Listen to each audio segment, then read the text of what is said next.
Hello everyone. किसी कारण से वीडियो स्टॉप हो गया था, तो उसको हम लोग आगे करते हैं कंटिन्यू। और हमने अभी पढ़ रहा था एंटी डिफेक्शन लॉ। ठीक है, तो एंटी डिफेक्शन लॉ में ये बच गया था अबाउट वीप। और आप इस चैनल को लाइक सब्सक्राइब करें।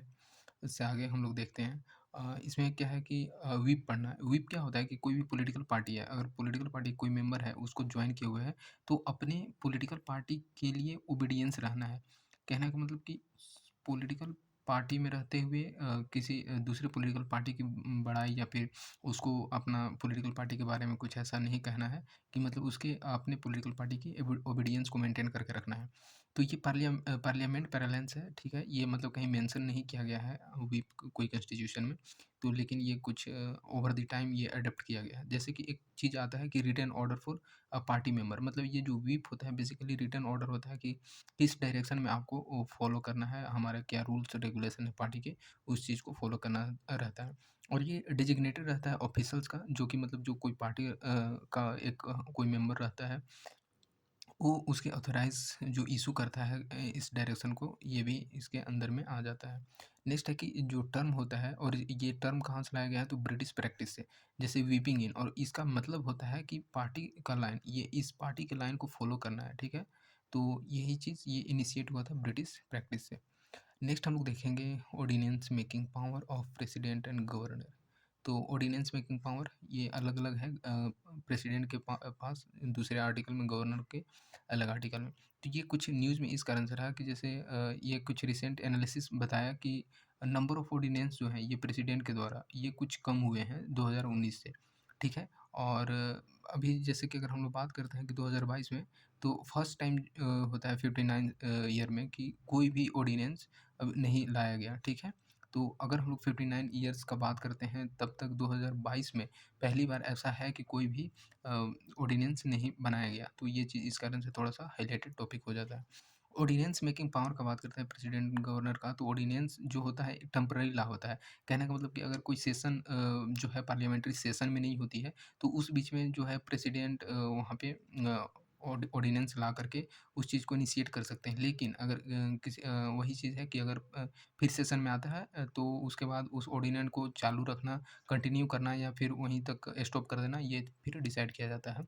या फिर अगर ऑर्डिनेंस वो सही लगता है तो उसको फिर लॉ बना दिया जाता है। तो ये चीज़ जानना है। तो देखते हैं हम लोग कि ऑर्डिनेंस मेकिंग पावर प्रेसिडेंट और गवर्नर का। तो ऑर्डिनेंस जो होता है एक बेसिकली टेम्परेरी लॉ होता है, ठीक है? जो कि प्रेसिडेंट के द्वारा इश्यू किया जाता है। अभी मैंने बताया कि जब पार्लियामेंट सेशन में नहीं रहती है। तो और ये जो पावर है ऑर्डिनेंस बनाने का, ठीक है? ये कहाँ से लाया गया था? तो इंडियन काउंसिल एक्ट ऑफ 1861 से लाया गया था। यहीं से एडॉप्ट किया गया। और जैसे कि अगर हम लोग government of India act of 1909 और ये भी देखें, तो इसमें भी अगर हम लोग हिस्ट्री पढ़ते हैं तो इसमें हम लोग को देखने को मिलता है कि हाँ, यहाँ भी ऑर्डिनेंस का बनने का शुरुआत हो गया था। तो ये चीज़ यहाँ से बोल सकते हैं कि लिया गया है। नेक्स्ट है कि ऑर्डिनेंस इश्यू, तो ये जो अगर प्रेसिडेंट का हम लोग बात करते हैं, तो उनके पावर दिया गया है आर्टिकल 123 में ऑर्डिनेंस इश्यू करने का। और उसी तरह से अगर हम लोग बात करते हैं कि गवर्नर का, ठीक है? तो गवर्नर का पावर दिया गया है आर्टिकल 213 में, मतलब जस्ट इसका उल्टा अगर हम लोग एक नंबर को इधर-उधर करते हैं, 2 का 1, 1 का 2, तो ये चीज़ हम लोग को याद करने में सही रहता है। 123 प्रेसिडेंट एंड 213 ये दिया गया पावर टू गवर्नर, ठीक है? ऑर्डिनेंस इश्यू करने का। और ये कब होता है कि जब अगर विधानसभा लेजिस्लेचर जो है ये सेशन में नहीं रहता है, उस केसेस में ये ऑर्डिनेंस इश्यू कर सकते हैं।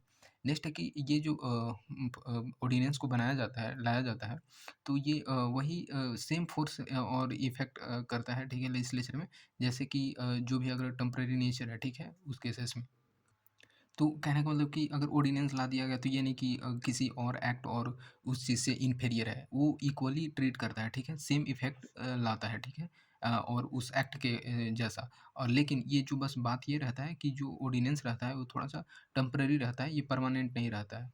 तो ये चीज़ हम लोग को ध्यान रखना है। और कोई भी ऑर्डिनेंस जो है, ठीक है? और ये चीज़ हम लोग को यहाँ पे समझना है। ऑर्डिनेंस जो ये इश्यू किया जाता है उसका जो एक्सपायरेशन डेट होता है ये 6 वीक तक ही होता है। इसके बाद एक्सपायर कर दिया जाता है, ठीक है? जब नेक्स्ट सेशन स्टार्ट होना हो। तो ये चीज़ थोड़ा-सा समझना है कि ये 6 वीक्स तक का ही अलाउ रहता है, वैलिडिटी रहता है। नेक्स्ट हम लोग देखते हैं कि जब 2 हाउस स्टार्ट होता है, ठीक है? और अपने सेशन को स्टार्ट करते हैं अलग-अलग डेट पे। तो जो लेटर होता है डेट का वो भी वो बाद में कंसीडर कर लिया जाता है, ठीक है? तो ये चीज़ हम लोग को समझना है कि अलग-अलग केसेस में होता है ना कि कोई हाउस जो है लोकसभा अलग डेट पे स्टार्ट हुआ, राज्यसभा अलग डेट पे, तो उसको भी कंसीडर किया जाता है। नेक्स्ट है कि द ऑर्डिनेंस जो होता है वो लैप्स कर जाता है, ठीक है? कब लैप्स करेगा? जब प्रेसिडेंट और गवर्नर इसको विथड्रॉ करेंगे, ठीक है? और यदि कोई भी जो दोनों हाउसेस है लोकसभा या राज्यसभा इसको डिसअप्रूव करते हैं, तो इस केसेस में जो है ये ऑर्डिनेंस जो है वो मतलब लैप्स कर जाता है। तो ये चीज़ थोड़ा-सा ध्यान रखना है, और नहीं तो कभी-कभी इसको लॉ भी बना दिया जाता है दोनों की सहमति से। तो in case of the state legislature अगर हम लोग बात करते हैं स्टेट लेजिस्लेचर के केस में, तो रिजोल्यूशन जो है डिसअप्रूविंग का, ठीक है? ये पास किया जाता है लेजिस्लेटिव असेंबली से and agree by the legislative council, ठीक है? अगर कहीं पे अगर बाइकैमरल है, तो उस केसेस में लेजिस्लेटिव असेंबली से पास किया जाएगा और लेजिस्लेटिव काउंसिल का सपोर्ट लिया जाएगा, ठीक है? तो ये थोड़ा-सा ध्यान रखना है। और ऑर्डिनेंस जो है केवल और केवल इश्यू किया जा सकता है कुछ मैटर पे, ठीक है? जिसमें कि पार्लियामेंट और लेजिस्लेचर जिस पे लॉ बना सके, ठीक है? तो ये थोड़ा-सा हम लोग को ध्यान रखना है, और ये जो है वो सेम लिमिटेशन जो है, और वो सारे का सारे कंडीशन सेम ही रहता है, जैसे कि अगर कोई पार्लियामेंट और लेजिस्लेचर लॉ बनाते हैं तो वो सारी चीज़ रिलेटेड है। कहने का मतलब कि ऑर्डिनेंस बस केवल टेम्परेरी होता है, ठीक है? उसका कोई एक्सपायरेशन वीक होता है 6 वीक। बाकी का बाकी जो भी होता है लॉ पास किया जाता है पार्लियामेंट और लेजिस्लेटिव असेंबली के द्वारा, लेजिस्लेचर के द्वारा, तो उस केसेस में सेम ही इफ़ेक्ट ये शो करता है। तो बस यही समझना हम लोग को। और देखते हैं कि आगे क्या है। तो इसमें कुछ कंडीशंस होते हैं जिसमें कि गवर्नर जो है बिना प्रेसिडेंट के परमिशन से ये ऑर्डिनेंस इशू नहीं कर सकता है, और उस कुछ कंडीशंस दिए गए हैं किस केसेस में ऐसा होगा कि जब बिल जो होता है, अगर प्रेसिडेंट का प्रायर सेक्शन चाहिए कि हाँ प्रेसिडेंट को अभी किसी बिल या किसी भी लॉ पे अपना सेक्शन देना है, अगर उस केसेस में अगर नहीं मिला है तो उस चीज़ में गवर्नर जो है ये ऑर्डिनेंस इशू नहीं कर सकते हैं, तो ये थोड़ा-सा हम लोग को समझना था। नेक्स्ट है कि जब गवर्नर है, ठीक है? तो गवर्नर अगर चाहे, ठीक है? तो इस केसेस में कि अगर बिल को रिज़र्व करके रखना है, ठीक सिमिलर प्रोविज़न्स वाला, तो उस चीज़ की कंडीशन में कि अभी प्रेसिडेंट से परमिशन लेना है या फिर प्रेसिडेंट की कंसिडरेशन के लिए रखा गया है, अपने पास रखे हैं गवर्नर, तो उस केसेस में भी उस चीज़ पे ऑर्डिनेंस इशू नहीं किया जा सकता है। तो ये 2 कंडीशंस थे, ठीक है? तो ये थोड़ा-सा याद रखना है, समझना है। और अगर हम लोग बात करते हैं किसी भी स्टेट लेजिस्लेचर के एक्ट में, ठीक है? तो जैसे कि अगर स्टेट लेजिस्लेचर जो है सेम प्रोविजंस कंटेन करके रखता है, ठीक है? और अगर उनका प्रेसिडेंट का असेंट नहीं मिला है, तो उस केसेस में जो है वो इनवैलिड मान लिया जाएगा। तो ये भी हम लोग को समझना है, क्योंकि ऑब्वियस सी बात है, अगर गवर्नर है, गवर्नर कोई भी बिल को रखा है रिज़र्व करके अगर प्रेसिडेंट की असेंट के लिए, तो इस केसेस में जब तक से अगर प्रेसिडेंट का असेंट नहीं मिलता है, तब तक तो वो वैलिड रहेगा नहीं। तो इस वजह से अगर असेंट नहीं दिया गया प्रेसिडेंट के द्वारा, तो स्टेट लेजिस्लेचर का कोई भी अगर वैसा एक्ट और वो चीज़ है, तो उसको इनवैलिड मान लिया जाएगा। तो ये हम लोग को थोड़ा-सा समझना था, और बहुत अच्छी तरह से हम लोग समझे। नेक्स्ट देखते हैं कि जुडिशियल प्रोनाउंसमेंट क्या है ऑर्डिनेंस के बारे में। तो कुछ कारण कुछ केसेस में कुछ बताए गए हैं जुडिशरी के द्वारा, तो ये चीज़ समझना है। जैसे RC Cooper versus union of India in 1970, तो एपेक्स कोर्ट का अगर बात करते हैं कि सुप्रीम कोर्ट, ठीक है? तो इसमें प्रेसिडेंट का डिसीजन जो होगा ये चैलेंज कर दिया जाएगा, ठीक है? और इस बेसिस पे, तो अगर इमीडिएट एक्शन रिक्वायर्ड नहीं था और ऐसा प्रेसिडेंट के द्वारा डिसीजन ले लिया गया है, तो उस केसेस में चैलेंज किया जा सकता है। और अगर हम लोग बात करते हैं कि जैसे कि अगर कोई भी ऑर्डिनेंस या फिर वो बनता है, तो उसके पास करने के लिए डिबेट एंड डिस्कशन ज़रूरी रहता है। लेकिन अगर बिना डिबेट एंड डिस्कशन के पहले ही लेजिस्लेचर में उसको अगर पास कर दिया गया, तो उस केसेस में भी ये चैलेंज किया जा सकता है। तो यहाँ पे हम लोग को समझ आता है। डीसी, अब एक नेक्स्ट है कि DC Wadhwa versus state of Bihar 1987, ये इसमें कोर्ट ने बताया कि लेजिस्लेटिव पावर जो है एग्जीक्यूटिव का कि ऑर्डिनेंस बनाने का, ठीक है? तो इस जैसे कि गवर्नर हो गया या फिर अब बात करते हैं प्रेसिडेंट, तो वो जो है एक्सेप्शनल सर्कमस्टांसेस में ऐसा यूज़ कर सकते हैं, और ये नहीं कि लॉ मेकिंग पावर को सब्सटेंशिएट करने के लिए, ठीक है? कि अगर लॉ बनाना है तो उस केसेस में ये नहीं कि हम ऑर्डिनेंस पास कर दें, तो ऐसा नहीं किया जाएगा, इस केसेस में बताया गया। और Krishna Kumar Singh versus state of Bihar 1994, इसमें कोर्ट ने बताया कि सैटिस्फैक्शन ऑफ द प्रेसिडेंट जो कि अंडर आर्टिकल दिया गया है 123 ऑर्डिनेंस मेकिंग पावर, और इसमें गवर्नर के लिए 213, तो इसमें ऑर्डिनेंस इशू करने के लिए कि कोई भी ये जो जुडिशियल रिव्यू होता है इसमें नहीं रहेगा, ठीक है? तो जुडिशियल रिव्यू से एक तरह से बोल सकते हैं ये बाहर है। सॉरी, मतलब जुडिशियल रिव्यू से बाहर नहीं किया गया है। तो 2 बार बता दिया गया कि ये थोड़ा जुडिशियल रिव्यू के अंदर आता है। ये not immune from judicial review, तो ये हम लोग को समझना है किस केसेस में बताया गया। Krishna Kumar Singh versus state of Bihar, ठीक है? तो ये जुडिशियल रिव्यू के अंदर में आ जाता है। तो नेक्स्ट हम लोग देखते हैं कि जैसे अगर बात करते हैं next topic, secretariat of the parliament. तो पार्लियामेंट की सेक्रेटेरिएट सबसे हाईएस्ट पोस्ट एक तरह से होता है सेक्रेटेरिएट के बेसिस पे कि पार्लियामेंट के डिसीजन और इसमें, तो ये क्यों न्यूज़ में रहा?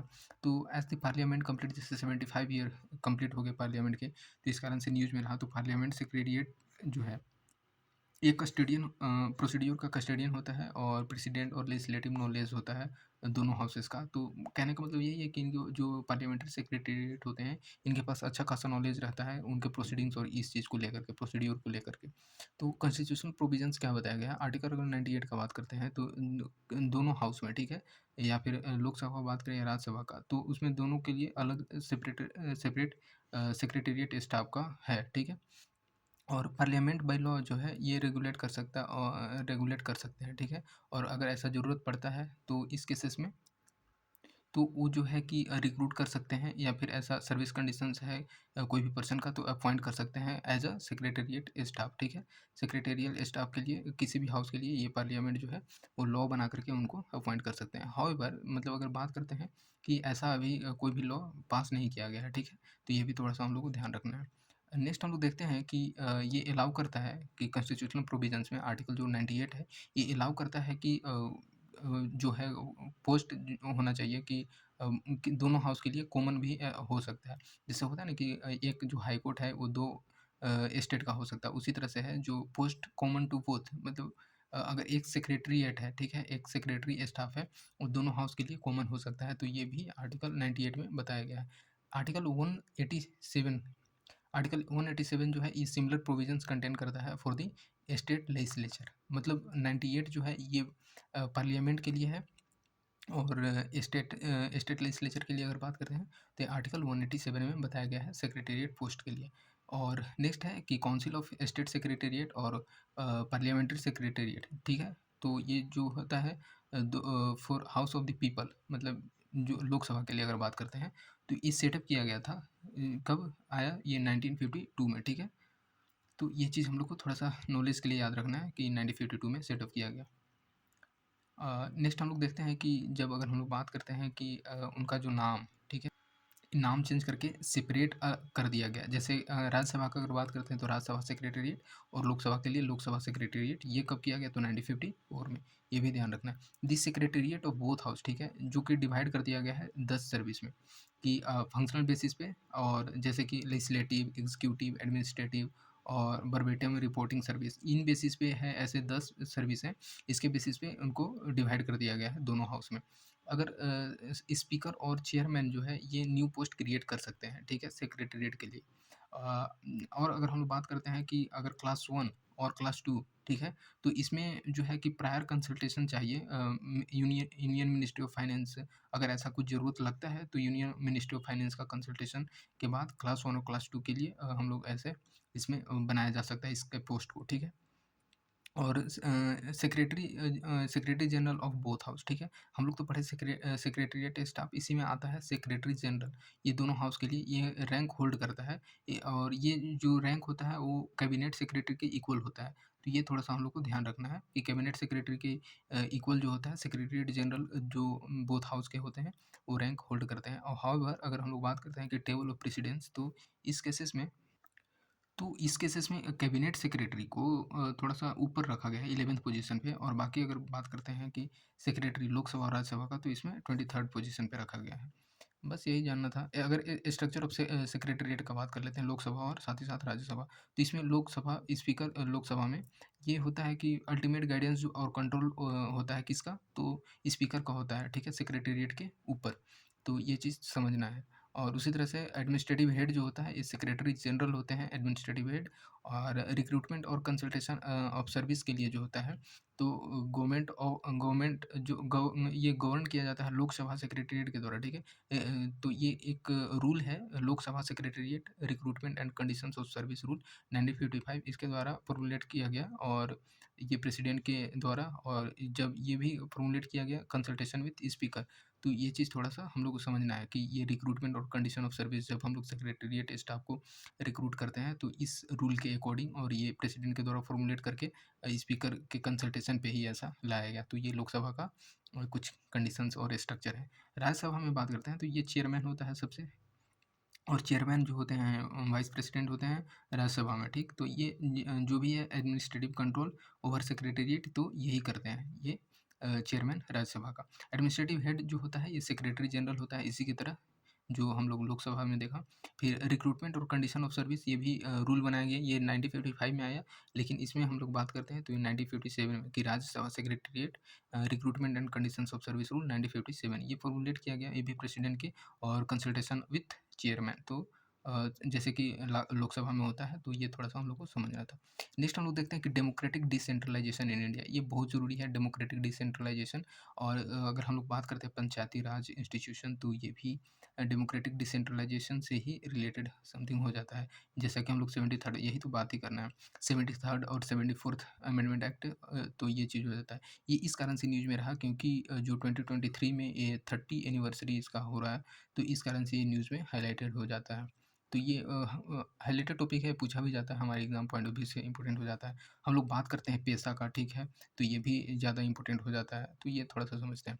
अगर डेमोक्रेटिक डिसेंट्रलाइजेशन इन इंडिया देखें, तो इसमें होता है कि जैसे कोई भी पावर है, पहले क्या था कि सेंटर के पास रहता था, लेकिन धीरे-धीरे क्या हो गया कि ये महात्मा गांधी का भी एक डिसीजन था कि नहीं, लोगों के ग्रास रूट लेवल तक जाना चाहिए पावर, और उनको डिसाइड करना चाहिए, तब जाकर के अच्छा से डेवलपमेंट हो सकता है। तो यही चीज़ था कि जो पावर का डिवोल्यूशन होना है, ठीक है? और पावर का, रिसोर्सेज का, और डिसीजन मेकिंग अथॉरिटी जो होता है, सेंट्रल से लोकल गवर्नमेंट तक होना चाहिए। तो इसी को हम लोग बोलते हैं डेमोक्रेटिक डिसेंट्रलाइजेशन। और इस केस में अगर पंचायत हो गया और म्युनिसिपैलिटीज़, तो ये 2 ठे का फॉर्मेशन होता है 73rd and 74th constitutional amendment act 1992 से। इसी कारण से हम लोग 24 अप्रैल को मनाते हैं पंचायती राज डे, ठीक है?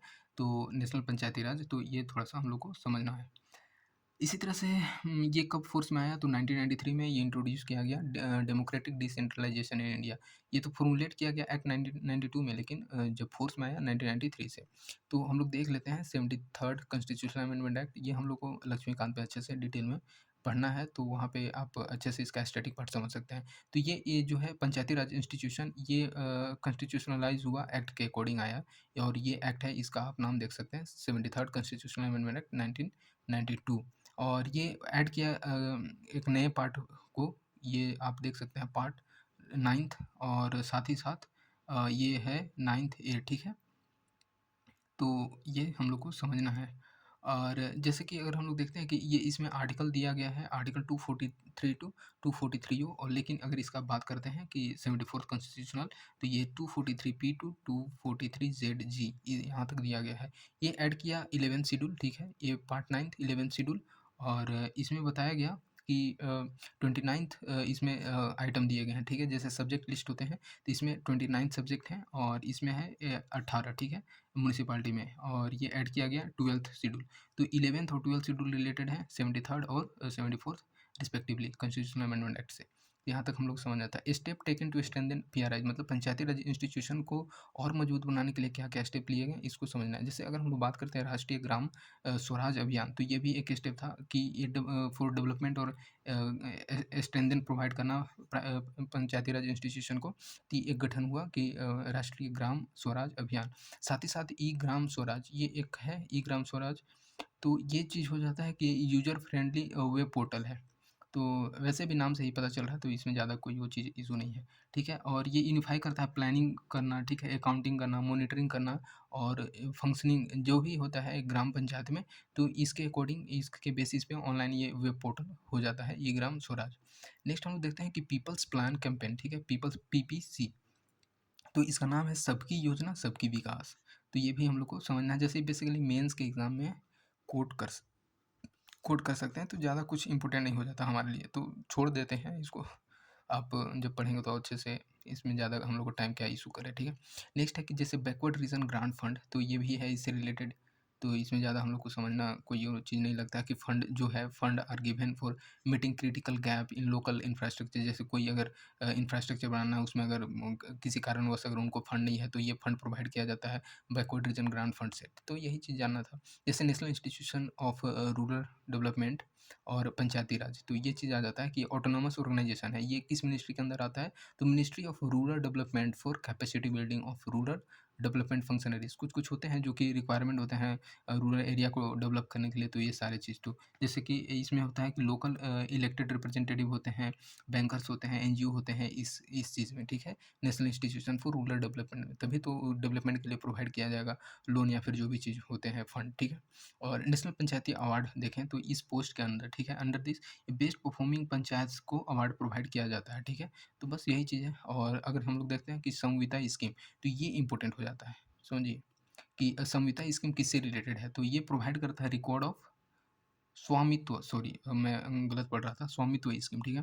तो ये रिकॉर्ड ऑफ राइट जो है ये प्रोवाइड करता है, ठीक है। इसमें कि हाउस होल्ड ओनर को, विलेज के हाउस होल्ड ओनर के जो भी है रिकॉर्ड ऑफ राइट ये प्रोवाइड करता है स्वामित्व स्कीम के अंदर, ठीक है। और साथ ही साथ प्रॉपर्टी कार्ड और प्रॉपर्टी ओनर इशू करता है यही स्वामित्व स्कीम। तो ये हमारे लिए इंपॉर्टेंट हो जाता है स्वामित्व स्कीम किससे रिलेटेड है, तो रिकॉर्ड ऑफ राइट से ये हाउस होल्ड ओनर के जितने भी रिकॉर्ड किए जाते हैं, रखे रहते हैं उसमें।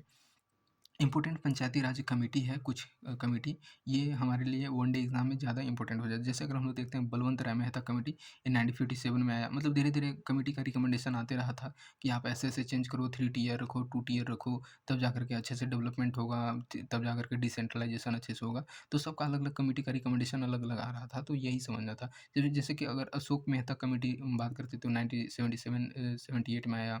CH Hanumantha Rao working group, ये 1983। और उसी तरह से जी वी के राव कमेटी 1985। इनको कुछ कुछ रिकमेंडेशन होते हैं और लास्ट में वही 3 टीयर का एडॉप्ट किया गया। तो ये चीज़ हम लोग को पंचायती राज में, तो ये थोड़ा सा ध्यान रखना है।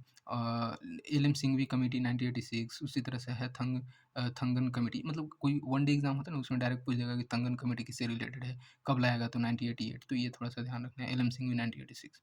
बस इसमें ज़्यादा कुछ खास जानने का जरूरत नहीं था। नेक्स्ट है कि finance of Panchayati Raj institution. देखिए अभी हम लोग यही पढ़ रहे हैं डिसेंट्रलाइजेशन, तो पंचायती राज इंस्टीट्यूशन का फाइनेंस कैसे होता है ये चीज़ समझना है।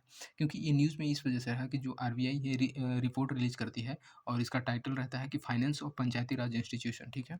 और ये डिस्कस करता है फिजिकल पोजीशन ऑफ पंचायती राज, और ये ईयर रहता है इसमें 2021 से 2022-23 को कवर किया है। तो इसी कारण से थोड़ा सा न्यूज़ में हो जाता है। भाई आरबीआई इशू किया है तो ये तो इम्पोर्टेंट हो ही जाता है, ठीक है कि इसमें क्या है कि कॉन्स्टिट्यूशनल प्रोविजंस क्या है पंचायती राज की फाइनेंशियल एम्पावरमेंट से रिलेटेड, तो ये हम लोग को जानना थोड़ा सा जरूरी हो जाता है। अगर बात करते हैं आर्टिकल 243H, ठीक है, तो यहीं पे मेंशन किया गया है कि फाइनेंस फॉर द पंचायत, ठीक है। ये फाइनेंस फॉर पंचायत प्रोवाइड करता है आर्टिकल 243H में।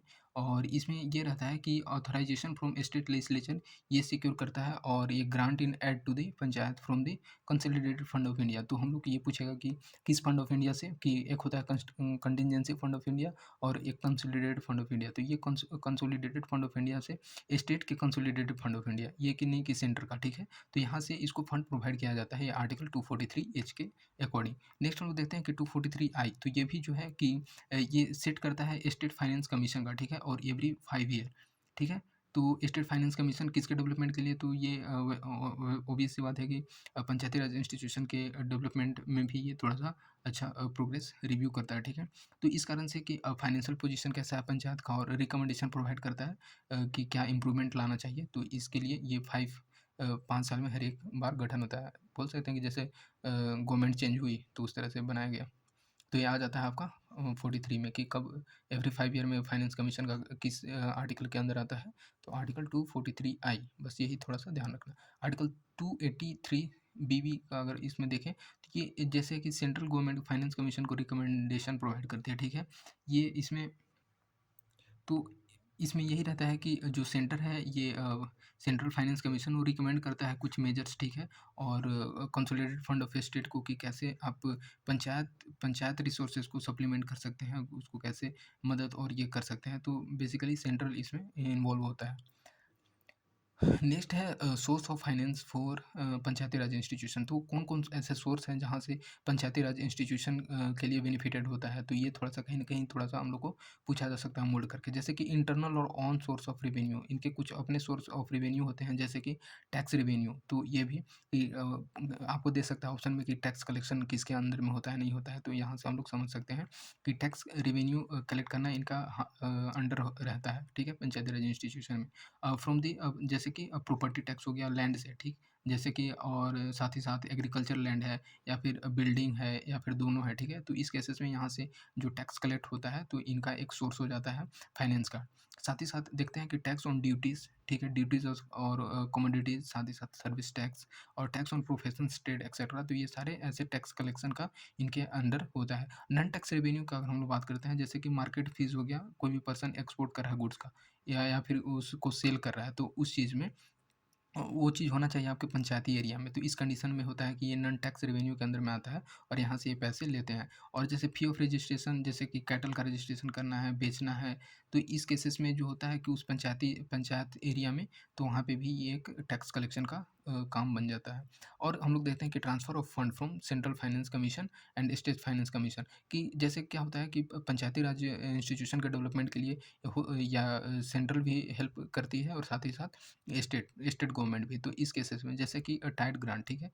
तो ये होता है आपका, तो एक टाइड ग्रांट हुआ और दूसरा हो जाता है अनटाइड ग्रांट। तो टाइड ग्रांट जो होता है स्पेसिफिक पर्पज़ के लिए दिया जाता है और किसी भी सेक्टर में, जैसे कि सैनिटेशन पर्पज़ के लिए, एजुकेशन के लिए, ठीक है? हेल्थ के लिए, तो इस केसेस में। लेकिन अगर हम लोग बात करते हैं अनटाइड ग्रांट का, तो ये जनरल पर्पज़ के लिए दिया जाता है। बेसिकली ये जो प्रोवाइड किया जाता है विदाउट स्पेसिफिक कंडीशन के लिए, ठीक है? और बिना रिस्ट्रिक्शन का। तो इस केसेस में क्या होता है कि वो जो लोकल नीड है या प्रायोरिटीज़ किसी भी चीज़ को दिया गया है, तो उसके डेवलपमेंट के लिए ये अनटाइड ग्रांट में आ जाता है। नेक्स्ट हम लोग देखते हैं कि जैसे परफॉर्मेंस बेस्ड ग्रांट, ठीक है? जैसे कि एडिशनल फंड ग्रांट किया जाता है पीआरआईज़ को, ठीक है? पंचायती राज इंस्टीट्यूशन को, और वो देखा जाता है कि उसका जैसे रिकमेंडेशन होता है सेंट्रल फाइनेंस कमीशन का और स्पेसिफिक परफॉर्मेंस क्राइटेरिया पे कि उनका कैसा परफॉर्मेंस रहा है और कैसे डेवलपमेंट करना चाहिए, तो उस केसेस में फंड प्रोवाइड किया जाता है। और नेक्स्ट है कि स्पेशल कैटेगरी ग्रांट। तो इस केसेस में क्या होता है कि ये ग्रांट जो होता है एडिशनल फाइनेंशियल सपोर्ट होता है और ये डिज़ाइन किया जाता है कि कोई भी जैसे यूनिक चैलेंजेस हो गया या फिर पार्टिकुलर नीड हो गया पंचायती राज का, तो उसके कॉन्टेक्स्ट में किसी भी स्पेसिफिक रीजन में प्रोवाइड किया जाने वाला फंड जो होता है, ये स्पेशल कैटेगरी ग्रांट फंड के अंदर आ जाता है। और अगर हम लोग देखते हैं जैसे कि अदर सोर्सेज, कुछ अदर सोर्सेज जो होते हैं, कहाँ से इनको ग्रांट मिलता है, फंड फाइनेंस होता है। तो जैसे कि अगर हम बात करते हैं ट्रांसफ़र फ्रॉम सेंट्रल गवर्नमेंट और स्टेट गवर्नमेंट, ये तो हमने देखा ही। ये और उसी तरह से मतलब कोई-कोई होता है कि जैसे डिफरेंट स्कीम हो गए सेंट्रल गवर्नमेंट और स्टेट गवर्नमेंट के, तो उस केसेस में अगर रूरल एरिया को डेवलपमेंट करना है, तो वहाँ पे भी इनको फंड प्रोवाइड किया जाता है उनसे। जैसे कि अगर हम लोग बात करते हैं मनरेगा का, ठीक है? एमजी नरेगा, साथ ही साथ पीएम पीमै, ठीक है? प्रधानमंत्री आवास योजना रूरल, ठीक है? और साथ ही साथ संसद आदर्श ग्राम योजना, ये सारी चीज़ की स्कीम के अंडर जो प्रोवाइड किए जाते हैं फंड सेंट्रल और स्टेट गवर्नमेंट के हेल्प से, तो यहाँ पे एक अदर सोर्स में आ जाता है। और अगर इंटरनेशनल बॉडीज़ जो है वो भी ग्रांट कर सकती है इनके लिए, जैसे कि अगर वर्ल्ड बैंक हो गया, तो ये भी इनका ग्रांट का काम बन जाता है। जैसे आप यहाँ पे हम लोग को कैच है, ठीक है? यहाँ पे पूछा जा सकता है कि क्या कोई इंटरनेशनल बॉडीज़ इनको ग्रांट कर सकती है कि नहीं? तो यहाँ पे हाँ, इंटरनेशनल बॉडीज़ ग्रांट कर सकती है। नेक्स्ट हम लोग देखते हैं कि capacity building on urban local bodies. अब देखिए हम लोग तो पढ़े कि रूरल और अर्बन का बात आता है, तो इसमें क्या है? तो कैपेसिटी बिल्डिंग ये जो है कि collaboration with ministry of housing and urban affairs, ये ऑर्गेनाइज़ किया कि नेशनल वर्कशॉप, ठीक है? और ये अर्बन लोकल बॉडीज़ की कैपेसिटी बिल्डिंग पे। तो ये फोस्टर करता है कि कैसा उनका कैपेसिटी बिल्डिंग होना चाहिए पूरे इंडिया में, ठीक है? कि आपको अच्छे से अच्छे इनका कैपेसिटी बिल्डिंग होना चाहिए, इनका अप्रोच होना चाहिए, ताकि डेवलपमेंट अच्छे से हो सके। तो इसी कारण से थोड़ा-सा ये न्यूज़ में हाइलाइटेड रहा। मेन हम लोग को जानना होगा कैपेसिटी बिल्डिंग कमीशन, इसके बारे में, क्योंकि यहाँ से ऐसे क्वेश्चन बनते हैं। तो सबसे पहले हम लोग इसको इसके क्या कर पहले इसी को हम लोग पढ़ लेते हैं। कैपेसिटी बिल्डिंग कमीशन ये कंस्टिट्यूट किया गया गज़ेटेड ऑफ इंडिया, ये 2021 में। इसके बारे में अगर हम लोग देखें तो ये इस्टैब्लिश किया गया इंडिपेंडेंट बॉडी, तो पूछ देगा कि ये क्या है? तो जो कैपेसिटी बिल्डिंग कमीशन है, ये इंडिपेंडेंट बॉडी है और इस जो होता है ये कंप्लीट एग्जीक्यूटिव और फाइनेंशियल ऑटोनॉमी इसको प्रोवाइड किया गया है। तो ये इंडिपेंडेंट बॉडी है और इसको जो है complete executive and financial autonomy provide किया गया है। और ये कब लाया गया? तो 2021 में गैजेट के थ्रू। नेक्स्ट हम लोग देखते हैं कि ये की कंपोनेंट है किसका? तो नेशनल प्रोग्रामिंग, ठीक है, national programme for civil service capacity building, ठीक है, NPCSCB मिशन कर्मयोगी। तो इसके अंदर एक कंपोनेंट हो जाता है और ये जो है कि सर्विस किया जाता है department of personal and training के द्वारा, ठीक है। तो ये भी हम लोग को समझना है बहुत ज़्यादा कि इसका इन्वॉल्वमेंट है और साथ ही साथ ये इंडिपेंडेंट बॉडी है और ये 2021 में लाया गया। तो ये क्या? Capacity building commission. तो ये समझना है पर्पस इसका क्या है कि ये पर्पस मेन इसका पर्पस है कि क्रेडिबिलिटी बिल्ड करना और साथ ही साथ एक यूनिफॉर्म अप्रोच प्रोवाइड करना कि कैपेसिटी बिल्डिंग में होता है ना कि अगर इरेगुलरिटी रहेगा तो कोई भी चीज़ को सही से नहीं किया जा सकता है। तो इसमें यही इसका काम है कि क्रेडिबिलिटी प्रोवाइड और यूनिफॉर्म अप्रोच कैपेसिटी बिल्डिंग के लिए प्रोवाइड करना। और इसमें कोलैबोरेशन और को शेयरिंग के बेसिस पे मतलब कोई और भी इसमें स्टेक होल्डर इन्वॉल्व होते हैं तो उस केसेस में। अगर कंपोजिशन का बात करते हैं जैसे इसमें एक चेयरपर्सन हो जाएंगे और साथ ही साथ 2 मेंबर रहते हैं, तो इसमें 3 हो जाएगा। तो ये थोड़ा-सा ध्यान रखना है क्योंकि ऐसे पूछा जाता है। और ये सपोर्ट किया जाता है इंटरनल सेक्रेटेरिएट जो कि हेड करती है secretary in grant of joint secretary, मतलब सेक्रेटरी और जॉइंट सेक्रेटरी मिल करके इनको सपोर्ट करते हैं एक तरह से। तो ये हम लोग को समझना है। फंक्शन का बात करते हैं कि जैसे कि इसमें कोऑर्डिनेट करता है department of government for involving harmonious decided approach, ठीक है। तो ये चीज़ और साथ ही साथ ये इम्प्रूव कैपेसिटी रहता है इसमें कि शेयर रिसोर्सेज पे। बेसिकली यहाँ पे कहने का इनका ये मतलब है कि जैसे एक हार्मोनियस अप्रोच रहता है गवर्नमेंट के डिपार्टमेंट में ताकि जो होता है कि उसकी कैपेसिटी को इम्प्रूव किया जा सके और बेसिकली एक दूसरे के बीच में शेयर्ड रिसोर्सेज के साथ उसको अच्छे से कोऑर्डिनेट करके उस फंक्शन को फाइनलाइज किया जा सके। तो ये चीज़ है। नेक्स्ट है कि प्रिपेयर एनुअल HR रिपोर्ट और एनुअली इसको HR रिपोर्ट प्रिपेयर करना जैसे कि हेल्थ के बेसिस पे सिविल सर्विस और अलॉन्ग विथ टारगेट अचीवमेंट। तो इस पे उनको HR रिपोर्ट करना है। तो और अगर कुछ ऐसा इश्यू होता है उसको अचीव करने में तो उस टारगेट को भी अचीव करना है, ये रिपोर्ट के अकॉर्डिंग अगर कुछ लूपहोल्स मिलता है तो। ये चीज़ समझना था। नेक्स्ट हम लोग देखते हैं कि ये undertake audit of human resource, ठीक है। ये ह्यूमन रिसोर्स अलग-अलग हो जाते हैं उस केसेस में कि ये ऑडिट इस पे प्रिपेयर करता है और ये बेसिकली इसका जो सोर्स होता है, ठीक है, ये गवर्नमेंट के वेबसाइट या फिर कहीं से भी उस पे और उससे एक्सेस करके कैपेसिटी बिल्डिंग के एफर्ट में उसको इन्वॉल्व करके तब जा कर के जो होता है कि बेसिकली बात ये है कि अगर रिपोर्ट गवर्नमेंट से या फिर कोई अदर वेबसाइट से तो इनको ही मिलेगा एक ऑथेंटिक रिपोर्ट और वहाँ से ला करके इसको एक्सेस करके तब जा कर के कैपेसिटी बिल्डिंग एफर्ट में अच्छे से उसका आउटकम लाते हैं। तो ये जो होता है ह्यूमन रिसोर्स को ऑडिट करना इनका काम रहता है। तो ये चीज़ हम लोग ने देखा। नेक्स्ट हम लोग देखते हैं उसके बाद हम लोग देखेंगे जैसे अभी मैंने बात करा था पेशा का तो ये भी देख लेंगे इससे पहले अभी जो हम लोग का रिमेनिंग पार्ट रहा ये है। इसमें बताया गया है कि द वर्कशॉप मार्क्ड, ठीक है, लॉन्च ऑफ 3 की इनिशिएटिव्स। तो इसमें क्या था कि 3 ठे की इनिशिएटिव लॉन्च किए गए। तो इसमें ये है कि एनुअल कैपेसिटी बिल्डिंग प्लान लाया गया और ये किसके लिए? तो मिनिस्ट्री ऑफ हाउसिंग और अर्बन अफेयर्स की कैपेबिलिटीज़ को एनहांस करने के लिए, उसको इम्प्रूव करने के लिए। एक ये हो जाता है, ठीक है, ACBP। नेक्स्ट है कि ACBP फॉर 6 पायलट ULB, ठीक है। तो अर्बन लोकल बॉडीज़ के लिए ये 6 पायलट अर्बन लोकल बॉडीज़ के लिए ये लाया गया और जहाँ की अगर बात करते हैं अहमदाबाद में, ठीक है, भुवनेश्वर, मैसूरू, राजकोट, नागपुर एंड पुणे। तो यहाँ के लिए ये जो है एनुअल कैपेसिटी बिल्डिंग प्लान लाया गया है 6 अर्बन लोकल बॉडीज़। तो यहाँ पे कुछ टूल किट प्रिपेयर किए गए हैं कैपेसिटी बिल्डिंग प्लान के लिए अर्बन लोकल बॉडीज़ का और कुछ वैल्यूएबल रिसोर्सेज प्रोवाइड किए गए हैं फॉर द ग्रोथ और development of urban local bodies. तो ये समझना था, ज़्यादा कुछ खास नहीं हो जाता हमारे प्रीलिम्स पॉइंट ऑफ व्यू से, तो ये जानना था। नेक्स्ट है कि अबाउट अर्बन लोकल बॉडीज़। ये जो है अर्बन लोकल बॉडीज ये स्मॉल लोकल बॉडीज होता है दैट एडमिनिस्टर और गवर्न बाय अ सिटी और अ टाउन, ठीक है। यहाँ का अलग अलग जगह पे अलग अलग तरह से होता है जैसे कि अर्बन गवर्नेंस लोकल गवर्नमेंट का एक पार्ट है। ये जो आता है स्टेट लिस्ट और एंट्री नंबर 5 में और अंडर द कॉन्स्टिट्यूशन ये अच्छी तरह से मेंशन किया गया है। और ये जो होता है एडमिनिस्ट्रेटिव फ्रेमवर्क और रेगुलेशन जो होता है ये अलग अलग स्टेट में अलग अलग तरह से वेरी होता है क्योंकि आपको पता है कि पंचायती राज का जो टायर भी होता है कहीं कहीं अलग अलग तरह से उसको ट्रीट किया जाता है। नेक्स्ट है कि कॉन्स्टिट्यूशन 74 की बात ही करता है अर्बन लोकल बॉडीज़ का, ये 1992 एक्ट से लाया गया। ये रिकॉग्नाइज करता है urban local government as a third tier, ये भी इसमें भी थर्ड टायर जो है 3 टायर किया गया है adopt. The act provided for the establishment of 3 types of urban local bodies, किस तरह के 3 टाइप के होते हैं, तो ये हम लोग को ज़्यादा इंपॉर्टेंट हो जाता है। नगर पंचायत, म्युनिसिपल म्युनिसिपल काउंसिल और म्युनिसिपल कॉर्पोरेशन। जो अगर नगर पंचायत का बात करें तो ये ट्रांजिशनल एरिया, और म्युनिसिपल काउंसिल का तो ये स्मॉल होता है, ठीक है? ये बड़ा होता है, लार्जर अर्बन एरिया, और इससे जो छोटा होता है ये होता है, और ट्रांजिशनल ये बीच में हो जाता है नगर पंचायत। जैसे अगर हम लोग बात करते हैं विलेज के बाद का, तो ये चीज़ विलेज, और नीचे अगर हम लोग हाईएस्ट लेवल पे बात करें म्युनिसिपल कॉर्पोरेशन, तो इस केसेस में ये इंटरमीडिएरीज का काम करता है। नेक्स्ट है measures taken for capacity building of urban local bodies, क्या-क्या लिया गया है? तो नेशनल अर्बन डिजिटल मिशन, ये कुछ स्टेप लिए गए हैं जो कि 2021 में ministry of housing and urban affairs के द्वारा लाया गया। ये क्या था कि सिटीजन सेंट्रिक है digital revolution in urban local bodies, ठीक है? तो ये सिटीजन सेंट्रिक रहेगा तभी जाकर के अच्छे से डेवलपमेंट हो पाएगा, ठीक है? और कोई भी डिसेंट्रलाइजेशन होता है तो सिटीजन सेंट्रिक ही होना चाहिए, और उसी के तहत उसको लाया जाता है कि हाँ, इसका ये पर्पस फुलफिल करना चाहिए। और इसका मेन एम होता है क्रिएट करना शेयर्ड डिजिटल इंफ्रास्ट्रक्चर, ठीक है? ताकि हर कोई इससे हो सके। कहने का मतलब कि ये कोई स्पेशल कहीं सेंटर में नहीं रहे, ठीक है? ये अगर कोई भी डेटा है तो लोगों को पता चलना चाहिए। बोलते हैं ना सोशल ऑडिट, ठीक है? तो सोशल ऑडिट होना चाहिए, तभी जा कर के पता चलेगा गवर्नमेंट कैसे काम कर रही है, वो किस तरह से मशीनरी हमारे डेवलपमेंट के लिए क्या करे। तो इस कारण से ये शेयर्ड होना चाहिए, ठीक है? शेयर्ड डिजिटल इंफ्रास्ट्रक्चर होना चाहिए।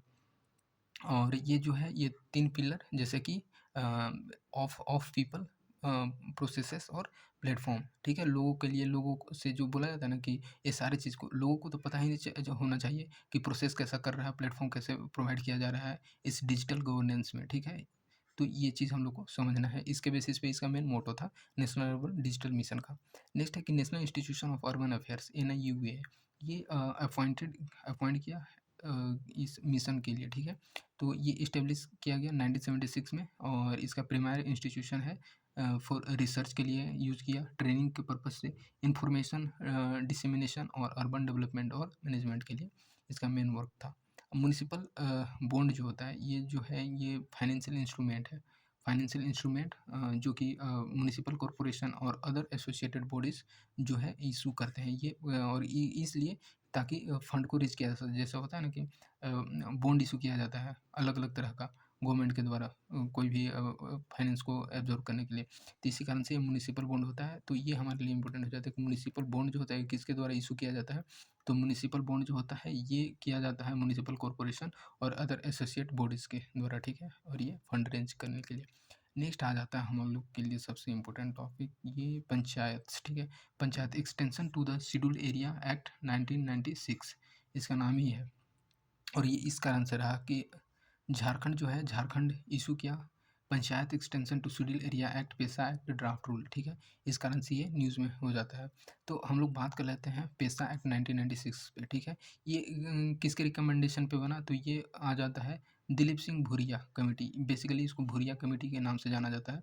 तो इससे पेशा एक्ट लाया गया, और पेशा एक्ट जो है कि 1996 में बना, और ये बेसिकली इसका काम ही था कि ट्राइबल एरिया जो था उसमें उनको एम्पावरमेंट करना, ठीक है? और उनको मेन स्ट्रीम में लाने के पर्पज़ से इसको पेशा एक्ट को लाया गया। तो ये जो होता है कि एक्सटेंशन प्रोवाइड करता है, ठीक है? और ये पार्ट 9th में मेंशन किया गया है कॉन्स्टिट्यूशन का, ठीक है? और ये जो शेड्यूल एरिया है ये 10 स्टेट में है पेशा एक्ट, और ये आर्टिकल 244 में मेंशन किया गया है। और ये जो है 5 शेड्यूल ये कंटेन करता है, ठीक है? जो कि मॉडिफिकेशन और एक्सेप्शन किया जा सकता है इसके बेसिस पे। तो यही हम लोग को जानना था कि 10 स्टेट में बेसिकली इसका एक्सटेंशन है, और आर्टिकल 244 सब क्लॉज 1 में आता है। तो पेशा जो है ये क्या करता है कि एम्पावर करता है स्टेट लेजिस्लेचर को कि आप लॉ बना सकते हो, ठीक है? और किस केसेस में? तो ये बेसिकली ये 10 राज्य में है अभी अलाउ, जैसे कि अगर बात करते हैं आंध्र प्रदेश का, छत्तीसगढ़, गुजरात, हिमाचल प्रदेश, ठीक है? झारखंड, मध्य प्रदेश, महाराष्ट्र, उड़ीसा, राजस्थान, तेलंगाना, और 5th शेड्यूल जो है ये 5th शेड्यूल एरिया दियर रिस्पेक्टिव स्टेट, ठीक है? तो यही चीज़ है। और 6th शेड्यूल का बात करते हैं तो हम लोग का आ जाता है, ये भी है कि एडमिनिस्ट्रेशन बेसिकली ट्राइबल और नॉर्थ ईस्टर्न रीजन के लिए हो जाता है। तो ये थोड़ा-सा हम लोग को समझना है। आगे हम लोग देखते हैं कि 8 स्टेट जो है, जैसे कि अगर बात करते हैं एक्सेप्ट झारखंड और उड़ीसा को छोड़ कर के बाकी जो 8 स्टेट हैं, वो फ्रेम किया गया, नोटिफ़ाई किया गया, ठीक है? स्टेट पेशा रूल, और उसके अंदर जो है रिस्पेक्टिव स्टेट और पंचायती राज एक्ट के अंदर, ठीक है? तो इसी कारण से ना कि जैसे अभी झारखंड ने भी वो लागू करना चाहा और उड़ीसा नहीं किया है। तो इसी कारण से तो ये न्यूज़ में रहा, लेकिन बाकी जो 8 राज्य हैं, ठीक है? 8 और ये बाकी के 2, तो ये 8 जो राज्य हैं ये स्टेट पंचायत राज एक्ट के अंदर उन्होंने पेशा रूल को इनेक्ट कर दिया गया है।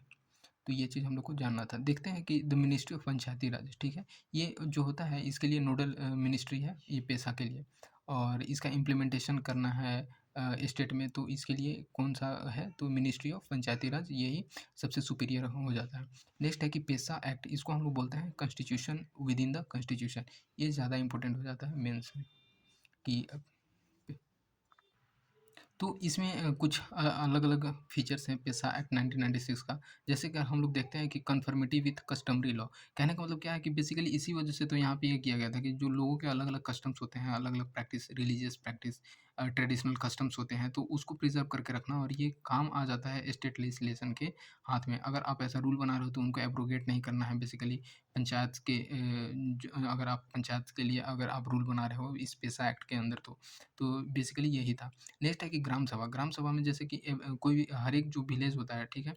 वहाँ पे ग्राम सभा देखने को मिलता है, और इसमें जो होता है वैसे लोग जो रहते हैं जिनका नाम इलेक्टोरल रोल में है उसके मेंबर हो जाते हैं, ठीक है? और ये जो होता है ये विलेज लेवल पे हम लोग को देखने को मिलता है ग्राम सभा। नेक्स्ट बोलते हैं रोल, देखते हैं role and responsibility of gram सभा, इसका क्या रोल है, ठीक है? तो ग्राम सभा का रोल एंड रिस्पॉन्सिबिलिटी का बात करते हैं तो ये अप्रूव करता है सारे डेवलपमेंट वर्क को, और उस किस लेवल पे, तो अगर विलेज लेवल पे अगर बात करते हैं तो, और ये आइडेंटिफ़ाई करता है बेनिफिशियरीज़ का, ठीक है? सर्टिफ़िकेट इश्यू करना और फंड का यूटिलाइज़ेशन करना, ये सारी चीज़। और साथ ही साथ अगर हम लोग बात करते हैं ग्राम सभा का रोल का, तो ये जो है प्रिज़र्व करता है ट्रेडिशन और कस्टम का, ठीक है? और ये सेफगार्ड करने का काम करता है। मतलब बेसिकली ग्राउंड लेवल पे बात करें तो सबसे यही इम्पोर्टेंट इंस्टीट्यूशन टाइप से एक स्टेप हो जाता है। तो ग्राम सभा का रोल है कि कल्चरल आइडेंटिटी, कम्युनिटी रिसोर्स और साथ ही साथ कस्टमरी मोड के डिस्प्यूट को रिज़ॉल्व करना, और इनके जितने भी कस्टम्स और ट्रेडिशंस हैं उनको प्रिज़र्व करके रखना। साथ ही अगर नेक्स्ट हम लोग देखते हैं कि रिज़र्वेशन, तो इसमें क्या है कि एवरी पंचायत का है रिज़र्वेशन प्रोवाइड किया गया है, और वो भी जो होता है सीट जो होता है उस प्रोपोर्शन में दिया गया है, ठीक है? और वो पॉपुलेशन के बेसिस पे मिनिमम 50% है, अलग-अलग जगह पे अलग-अलग तरह से है। और इसमें क्या होता है कि चेयरपर्सन का बात करते हैं पंचायत का, तो हर एक लेवल पे वो रिज़र्व किया गया है एसटी के लिए, ठीक है? तो ये हम लोग को समझना ज़रूरी है। किसमें? तो ये अगर हम लोग बात करते हैं अभी जो हम लोग देख रहे थे 10 स्टेट में, तो उस केसेस में। अब हम लोग देख लेते हैं 5th एंड 6th शेड्यूल। ये हमारे लिए बहुत और बहुत इंपॉर्टेंट हो जाता है। कहीं न कहीं बार-बार इसको पूछा गया है हमारे एग्ज़ाम में। तो 5th शेड्यूल का अगर बात करते हैं, फिर 6th शेड्यूल का, तो कॉन्स्टिट्यूशन प्रोविज़न्स क्या-क्या है इसमें देख लेते हैं। फिर काउंसिल क्रिएशन और ऑटोनॉमी। तो नेक्स्ट हम लोग देखते हैं, जैसे अब बात करता है कि 5th शेड्यूल में, तो ये आर्टिकल 244 में बताया गया है कि 5th शेड्यूल अप्लाई करता है इसके एडमिनिस्ट्रेशन का, ठीक है? कहाँ पे? तो जो हम लोग 10 से जो अभी देखें बेसिकली इसमें अ जो भी हम लोग 10 राज्य देखें, इसमें क्या होता है कि ये जितने राज्य हैं, जैसे असम हो गया, मेघालय हो गया, त्रिपुरा, मिज़ोरम, इनको छोड़ कर के जितने जो राज्य बचते हैं, ठीक है? तो उसमें शेड्यूल्ड एरियाज़ और शेड्यूल्ड ट्राइब, ये सारे स्टेट में कंट्रोल करना, ये दिया गया है 5th शेड्यूल में आर्टिकल 244 में। और इसमें अगर हम लोग बात करते हैं 6th शेड्यूल में, तो ये बताया गया है आर्टिकल 244 सब क्लॉज़ 2 में और 275 क्लॉज़ 1 में। ये प्रोवाइड किया गया है कि एडमिनिस्ट्रेशन ऑफ ट्राइबल एरिया, ठीक है? ये बताया गया है कि जैसे असम, मेघालय, त्रिपुरा और मिज़ोरम, तो हम लोग ऐसे याद करते हैं कि एटीएम, ठीक है? तो इस तरह से हम लोग याद करते हैं कि एटीएम हो गया, फिर एक एम हो गया। मतलब असम में त्रिपुरा और मेघालय और साथ ही साथ मिज़ोरम, तो इन सारे अगर जो राज्य हैं, तो इसमें 6 शेड्यूल का वर्क होता है एडमिनिस्ट्रेशन के लेवल पे।